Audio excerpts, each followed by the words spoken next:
Hello students and friends and my best wishes.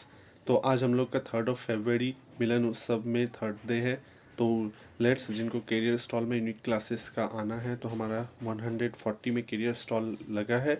और हम लोग के साथ ही एक लिंक क्लिनिक है, that is doctor allies clinic, उसके भी स्टॉल लगे हैं 148 में, जहाँ पे हेल्थ काउंसलिंग हो रहा है।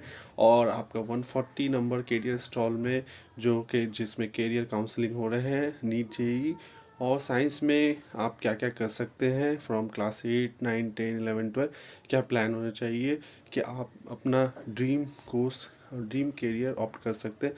तो आइए मेरे साथ, डॉक्टर अली सर आपके लिए अवेलेबल है 4 PM to 8 PM एट मिलन उत्सव पार्क सर्कस मैदान। तो इसका अपडेट मैं और डिटेल में आपको शेयर करूँगा। Thank you.